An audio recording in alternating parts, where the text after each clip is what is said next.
आप सभी दोस्तों का बहुत बहुत स्वागत है मेरे यूट्यूब चैनल हिंदी साहित्य क्लासेस में। और आशा करती हूँ आप लोग बहुत अच्छे होंगे और आप लोगों की पढ़ाई बहुत अच्छे से चल रही होगी। आज के प्रैक्टिस सेट जो है रीतिकाल से संबंधित है। रीतिकाल के महत्वपूर्ण क्वेश्चन को मैंने लिया है प्रीवियस ईयर पेपर को ध्यान में रखते हुए। जो यूजीसी नेट के जो प्रीवियस ईयर पेपर हैं उनको मैंने सॉल्व किया है और उसमें जो प्रश्न आए हैं विगत वर्षों में उससे संबंधित मैंने प्रश्न को सेलेक्ट करके इन प्रैक्टिस सेट में लिया है। तो आप इस क्लास को ज़रूर देखिएगा, बहुत हेल्पफुल होने वाली है ये क्लास। तो आप इस क्लास को ज़रूर देखें एक बार। चलिए देखते हैं आज का पहला प्रश्न। आज का पहला प्रश्न है, राम कैसो जस अद उरग गगन है, सेनापति ने इन पंक्तियों में क्या कहा है। प्रश्न है, यहाँ पे एक पंक्ति दी गई है, राम कैसो जस अद उरद गगन है, सेनापति ने इन पंक्ति में का क्या कहा है, ये पूछा जा रहा है। ऑप्शन ए है, राम की वीरता का प्रभाव आकाश से भी बड़ा है। ऑप्शन बी, राम के यश को प्रकृति की सुंदरता बताया है। शरद पूर्णिमा की चंद्र ज्योत्सना की उपमा दिगंत व्यापी रामचंद्र के यश से दी गई है, या उपर्युक्त में से कोई नहीं। इनमें से सही आंसर क्या होगा। इन पंक्ति का जो अर्थ है यहाँ पे सी राइट है, हमारा सी ऑप्शन जो है राइट होगा। देखते हैं दूसरा प्रश्न। दूसरा प्रश्न है, कवित रत्नाकर और काव्य कल्प द्रुम के रचनाकार कौन हैं। पद्माकर हैं, रसलीन हैं, या भूषण हैं, या बिहारी हैं। कवित रत्नाकर और काव्य कल्प द्रुम ये किसकी रचना है। ये दोनों रचना जो है इसमें ऑप्शन ही नहीं है, ये चारों ऑप्शन गलत हैं। ये दोनों रचना सेनापति का है। ये दोनों रचना सेनापति का है। ठीक है, सेनापति की ये रचना है। ये चारों ऑप्शन यहाँ पे गलत है। आगे देखते हैं, हिंदी नवरत्न के रचयिता कौन हैं। मिश्र बंधु हैं, भूषण हैं, बृंद कवि हैं, या मुबारक हैं। हिंदी नवरत्न रचना किसकी है। हिंदी नवरत्न रचना जो है मिश्र बंधु की है। अगला प्रश्न है, अलग शतक तिलक शतक के रचयिता कौन हैं। रसलीन हैं, मुबारक बिलग्रामी हैं, रसखान हैं, या आलम शेख हैं। अलग शतक और तिलक शतक ये रचना किसकी है। ये रचना जो है मुबारक बिलग्रामी की है। ऑप्शन बी हमारा राइट हो जाएगा। पांचवा प्रश्न देखते हैं, भाव विलास किसकी रचना है। घनानंद की है, बिहारी की है, देव की है, या पद्माकर की है। भाव विलास रचना किसकी है। भाव विलास रचना जो है देव की है। ऑप्शन सी हमारा सही होगा। अगला प्रश्न है, नायिका भेद प्रतिपादित करने वाली रचना इनमें से कौन सी है। ललित ललाम है, छंदसार है, श्रृंगार मंजरी है, या प्रबोध चंद्रोदय है। नायिका भेद रचना इनमें से कौन सा है।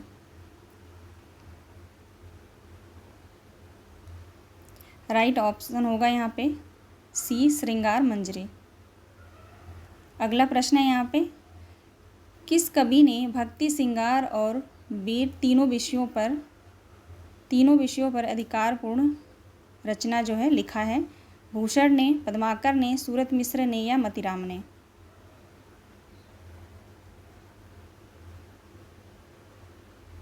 इसका राइट आंसर होगा ऑप्शन बी पद्माकर ने। पद्माकर ने भक्ति श्रृंगार वीर इन तीनों विषयों पर जो है रचनाएं लिखी हैं। अगला प्रश्न है, जगत विनोद के रचयिता कौन हैं। देव हैं, मतीराम हैं, पद्माकर हैं, या भूषण हैं। जगत विनोद किसकी रचना है। राइट आंसर होगा ऑप्शन सी पद्माकर की रचना है जगत विनोद। अगला प्रश्न है, श्रृंगार रस का सार ग्रंथ किसे कहा गया है। राम रसायन को कहा गया है, श्रृंगार मंजरी को कहा गया है, रस विलास को कहा गया है, या जगत विनोद को। श्रृंगार रस का सार ग्रंथ किसे कहा गया है।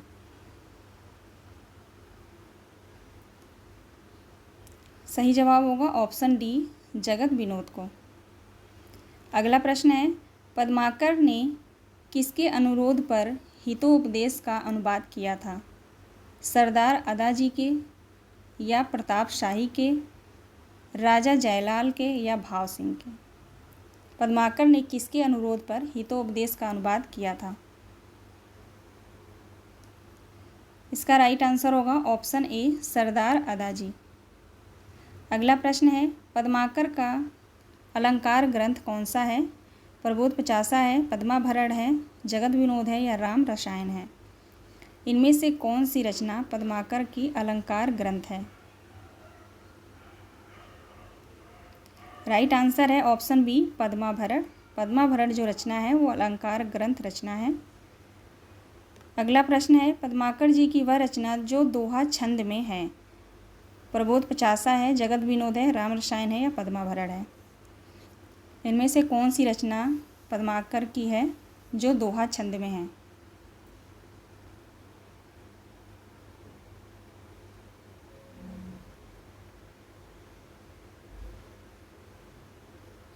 राइट आंसर होगा राम रसायन। अगला प्रश्न देखते हैं, पद्माकर का वीर रस प्रधान ग्रंथ कौन सा है? प्रबोध पचासा है या जगत विनोद है, पद्माभरण है या हिम्मत बहादुर बिरदावली है? पद्माकर का वीर रस प्रधान ग्रंथ कौन सा है? राइट आंसर होगा हिम्मत बहादुर बिरदावली। देखते हैं अगला प्रश्न, जयपुर नरेश प्रताप सिंह के दरबारी कवि कौन थे? पद्माकर थे, रसलीन थे, भूषण थे या बिहारी थे? जयपुर नरेश प्रताप सिंह के दरबारी कवि कौन थे?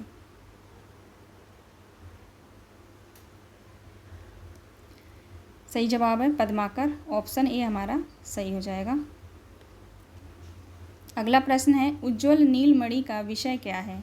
श्रृंगार है, भक्ति है, दर्शन है या विनय है? उज्ज्वल नीलमणि का विषय क्या है? उज्ज्वल नीलमणि का विषय जो है श्रृंगार है, ऑप्शन ए हमारा सही हो जाएगा। अगला प्रश्न है, कौन सा कवि रीति मुक्त काव्यधारा के अंतर्गत नहीं आता? रसनिधि, रसलीन, आलम या ठाकुर? इनमें से कौन से कवि रीति मुक्त काव्यधारा के अंतर्गत नहीं आते?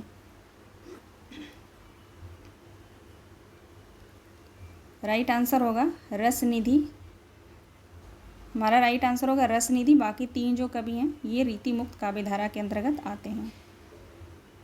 अगला प्रश्न है, रीत मुक्त कवि हैं भिखारी दास हैं, मतीराम हैं, द्विजदेव हैं या ग्वाल हैं? रीति मुक्त कवि कौन है इनमें से? सही जवाब है ऑप्शन सी, द्विजदेव।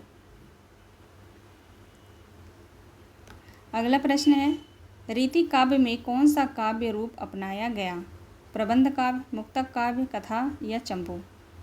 रीति काव्य में कौन सा काव्य अपनाया गया?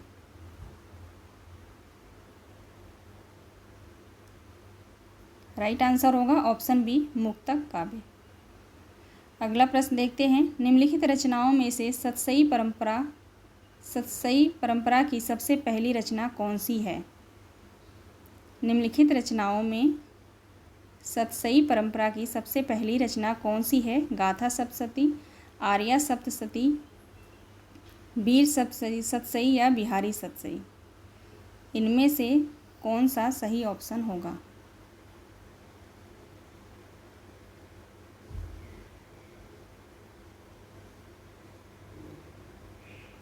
राइट आंसर होगा यहाँ पे ऑप्शन ए, गाथा सप्तशती। अगला प्रश्न है, रीति निरूपक की प्रवृत्ति का परिचायक ग्रंथ कौन सा है? रसभूषण है, बिहारी सतसई है, कवि कल्प द्रुम है या रस विलास है? रीति निरूपण की प्रवृत्ति का परिचायक ग्रंथ कौन सा है? राइट आंसर होगा ऑप्शन सी, कविकुल कल्पतरु जो चिंतामणि की रचना है। अगला प्रश्न है, बूंदी नरेश भाव सिंह के दरबारी कवि कौन थे? भिखारी दास या बिहारी सतसई, देव कवि या पद्माकर? बूंदी नरेश भाव सिंह के दरबारी कवि कौन थे? भिखारी दास थे, बिहारी सतसई थे, देव कवि थे या पद्माकर थे?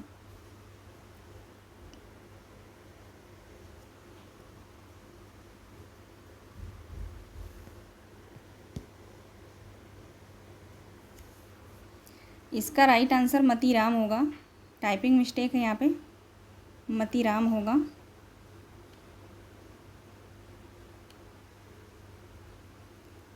बूंदी नरेश भाव सिंह के दरबारी कवि जो थे मतीराम थे। ठीक है, अगला प्रश्न देखते हैं। रीतिकालीन काव्य की सर्वप्रमुख भाषा क्या है? राजस्थानी है, बुंदेली है, अवधी है या ब्रज है? रीतिकालीन काव्य की सर्वप्रमुख भाषा क्या है? सही जवाब होगा ऑप्शन डी, ब्रज भाषा। अगला प्रश्न है, मतीराम के अलंकार विवेचन में किसका अनुकरण लक्षित किया गया है? चिंतामणि का, भट्ट केदार का, अप्पय दीक्षित का या माखन कवि का? मतीराम के अलंकार विवेचन में किसका अनुकरण लक्षित किया गया है? राइट आंसर होगा ऑप्शन सी, अप्पय दीक्षित का। अगला प्रश्न देखते हैं। मतीराम द्वारा रचित छंद निरूपक ग्रंथ कौन सा है? ललित ललाम है, साहित्य सार है, रसराज है या वृत्त कौमुदी है? प्रश्न है, मतीराम द्वारा रचित छंद निरूपक ग्रंथ कौन सा है? सही जवाब है इसका वृत्त कौमुदी। अगला प्रश्न देखते हैं। मतीराम की भाषा क्या है? बोलचाल की ब्रज भाषा, साहित्यिक ब्रज भाषा? नीचे है सी ऑप्शन है साहित्यिक अवधी या साहित्यिक राजस्थानी। इन दोनों में से ही राइट आंसर कोई एक है। आप लोग 1 मिनट के लिए सोच सकते हैं। राइट आंसर होगा ऑप्शन बी, साहित्यिक ब्रज भाषा। मतीराम की जो भाषा है साहित्यिक ब्रज भाषा है। अगला प्रश्न है, अंग दर्पण के रचयिता कौन है? रसलीन है, तोष कवि हैं, बोधा हैं या मुबारक कवि हैं?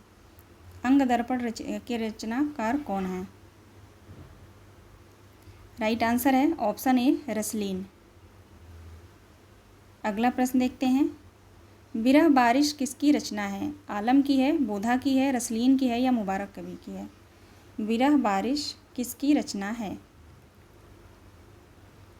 विरह बारिश रचना जो है ये बोधा की है, बी राइट आंसर होगा। अगला प्रश्न है, कवि कुल कंठाभरण के रचयिता कौन है? आलम हैं, दूल्हा हैं, मतीराम हैं या सेनापति हैं? कवि कुल कंठाभरण के रचयिता कौन हैं? कवि कुल कंठाभरण जो है दूल्हा की रचना है, बी ऑप्शन सही हो जाएगा। अगला प्रश्न है, प्रबोध पचासा के रचनाकार कौन है? चिंतामणि, देव, पद्माकर या मतीराम?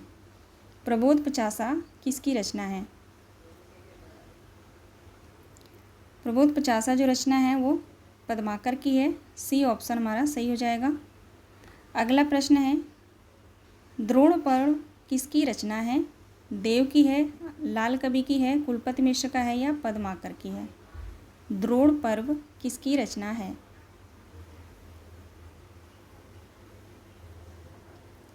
द्रोण पर्व रचना जो है कुलपति मिश्र का है, ऑप्शन सी हमारा सही हो जाएगा। अगला प्रश्न है, रीतिबद्ध कवियों से घनानंद का प्रेम इसलिए भिन्न है क्योंकि वह अत्यधिक मांसल है, वह अलौकिक एवं आध्यात्मिक है, सी ऑप्शन है वह सुजान से प्रेरित है, डी ऑप्शन है वह स्वानुभूत और रीति मुक्त है। इनमें से कौन सा राइट आंसर होगा? चारों ऑप्शन एक बार फिर से आप लोग देख सकते हैं। वह अत्यधिक मांसल है, वह अलौकिक एवं आध्यात्मिक है, वह सुजान से प्रेरित है, वह स्वानुभूत और रीति मुक्त है। इनमें से कौन सा राइट आंसर होगा? तो इसका राइट आंसर होगा ऑप्शन डी, वह स्वानुभूत और रीति मुक्त है। आगे देखते हैं, इश्क लता के रचनाकार कौन है? बोधा है, आलम है, ठाकुर है या घनानंद है? इश्क लता किसकी रचना है?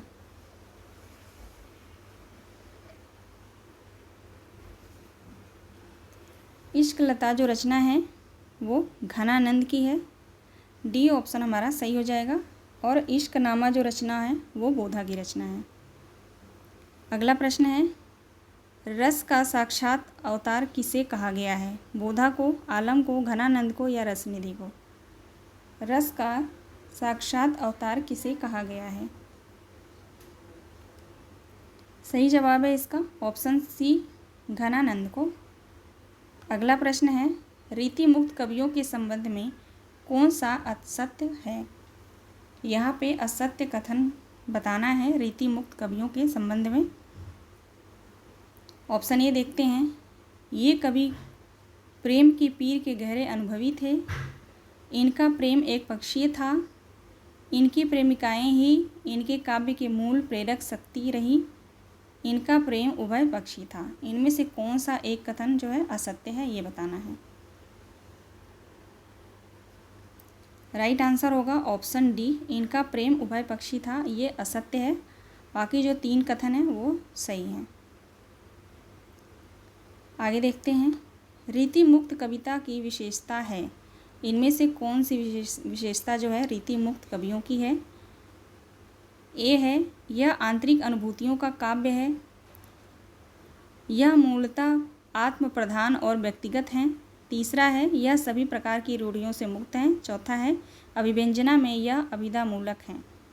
इनमें से कौन सी विशेषता सही है?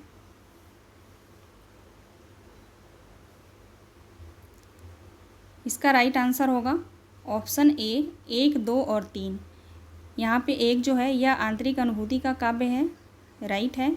दूसरा, यह मूलतः आत्म प्रधान और व्यक्तिगत हैं, ये भी सही है। तीसरा, यह सभी प्रकार की रूढ़ियों से मुक्त हैं। ये तीनों जो है सही है, तो हमारा सही जवाब हो जाएगा ऑप्शन ए, 1, 2 और 3। चौथा ऑप्शन जो है हमारा ये सही नहीं है। अगला प्रश्न देखते हैं, यहाँ पे कुछ पंक्तियाँ दी गई हैं। किंसुक पुंज से फूल रहे सु, लगी उर्दव जू वियोग तिहारे, मातो फिरे न घिरे अलबानी पे, जान मनोज यो डारत मारे, वै अभिलाषिन पात निपात, कढ़े ही असूल उपासिन डारे, है पतझार बसंत दुहूँ, घन आनंद एक ही बार हमारे। देखते हैं प्रश्न यहाँ पे, इन पंक्तियों में भावाव्यंजना में कौन से रूप व्यक्त हुए हैं? यहाँ पे कूट दिया गया है, माफ़ी चाहती हूँ, क्वेश्चन जो है ऊपर नीचे हो गया थोड़ा सा। इसका सही जवाब होगा उक्ति चमत्कार, उक्ति विपर्य और उक्ति सादृश्यता। ये तीनों जो हैं सही हैं। राइट आंसर हमारा ऑप्शन सी हो जाएगा, 2, 3 और 4। ऑप्शन यहाँ पे जो ए है ऑप्शन में, ये सही नहीं है। आगे देखते हैं, घनानंद काव्य का सर्वप्रथम संकलन किसने किया था? घनानंद के काव्य का सर्वप्रथम संकलन किसने किया था? ब्रजनाथ ने, वियोगी हरि ने, जगन्नाथ दास रत्नाकर ने या हरिऔध ने? घनानंद के काव्य का सर्वप्रथम संकलन किसने किया था? राइट आंसर होगा इसका ऑप्शन ए, ब्रजनाथ ने। अगला प्रश्न है, घनानंद की संपूर्ण रचनाओं का वैज्ञानिक रीति से संपादन किसने किया था? भारतेंदु हरिश्चंद्र, जगन्नाथ दास रत्नाकर, विश्वनाथ प्रसाद मिश्र या बाबू गुलाब राय? इसका सही जवाब है ऑप्शन सी, विश्वनाथ प्रसाद मिश्र ने। अगला प्रश्न है, घनानंद की किस कृति में पंजाबी और उर्दू शब्दों का भरमार है? सुजान सागर में, इश्क लता में, पदावली में या सरस बसंत में? पद्माकर की किस रचना में पंजाबी और उर्दू शब्दों की भरमार है? राइट आंसर होगा ऑप्शन बी, इश्क लता। अगला प्रश्न देखते हैं, सुजान सागर के रचयिता कौन हैं? सुजान सागर किसकी रचना है? सुजान सागर रचना जो है घनानंद की है। अगला प्रश्न है, घनानंद की वह कृति जिसमें कृष्ण के नाम पत्र लिखकर ब्रजवासियों की ओर से अनेक उलाहने दिए गए हैं? कृष्ण कौमुदी है, इश्क लता है या सरस बसंत है या प्रेम पत्रिका है? प्रश्न एक बार फिर से पढ़ लेते हैं, घनानंद की वह कौन सी रचना है जिसमें कृष्ण के नाम पत्र लिखकर ब्रजवासियों की ओर से अनेक उलाहने दिए गए हैं? यहाँ पे ऑप्शन है, चारों ऑप्शन में से कौन सा राइट होगा? इसका राइट आंसर होगा ऑप्शन डी, प्रेम पत्रिका। अगला प्रश्न है, घनानंद की किस कृति में कृष्ण लीलाओं का वर्णन किया गया है? कृष्ण कौमुदी में, सुजान हित में, इश्क लता में या यमुना यश में? घनानंद की किस कृति में कृष्ण लीलाओं का वर्णन मिलता है? राइट आंसर होगा ऑप्शन ए, कृष्ण कौमुदी में। अगला प्रश्न है, घनानंद के प्रेम वर्णन में कौन सी विशेषता नहीं है? स्वच्छंदता, आसक्ति, उभय पक्षीय प्रेम या स्वानुभूत परकता? घनानंद के प्रेम वर्णन में इनमें से कौन सी विशेषता नहीं है? राइट आंसर होगा ऑप्शन सी, उभय पक्षीय प्रेम, ये विशेषता नहीं है। अगला प्रश्न है, घनानंद का सर्वाधिक प्रसिद्ध ग्रंथ कौन सा है? वियोगवल्ली है, पदावली है, इश्कलता है या सुजान सागर है? घनानंद की सर्वाधिक प्रिय रचना कौन सी है?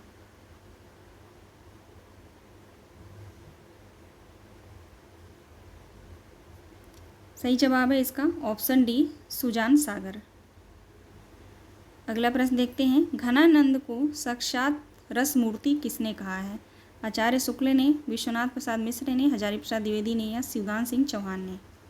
घनानंद को साक्षात रस मूर्ति किसने कहा है?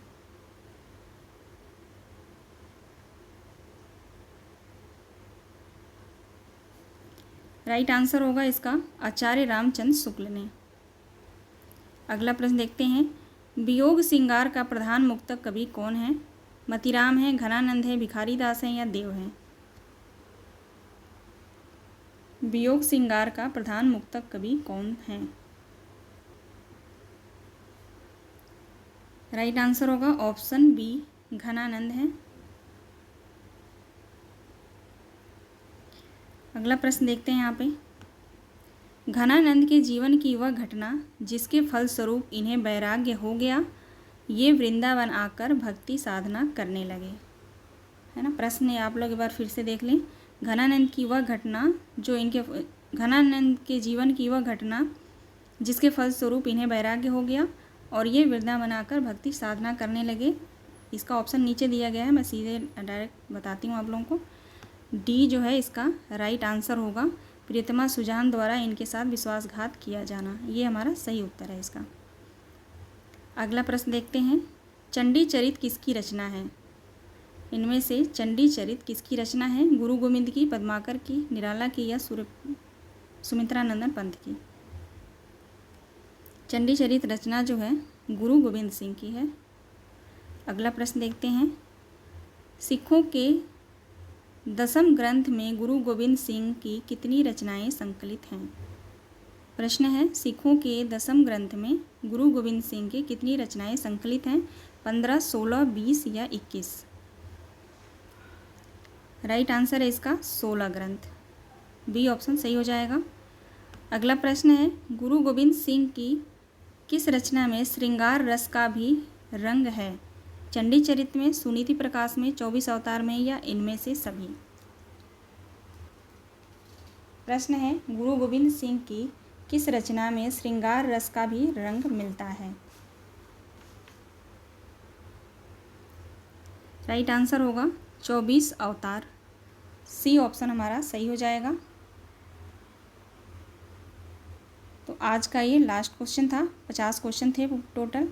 आशा करती हूँ आप लोगों को जो है क्लास पसंद आई होगी, तो लाइक और सब्सक्राइब ज़रूर करिएगा। मिलते हैं नेक्स्ट प्रश्न के साथ। इसका जो है अभी एक पार्ट और आएगा, कुछ क्वेश्चन बाकी रह गए हैं, तो उनको जो मैं नेक्स्ट वीडियो में लेकर आऊँगी, तो आप लोग जो ज़रूर देखिएगा। जो भी भाई बहन मेरे से जुड़े हैं उन लोगों का बहुत बहुत धन्यवाद, जो नहीं जुड़े हैं उनका भी बहुत बहुत धन्यवाद। आप लोग जो है जल्दी से जुड़ जाइए, ठीक है। मिलते हैं नेक्स्ट वीडियो में। आप सभी दोस्तों का बहुत बहुत धन्यवाद।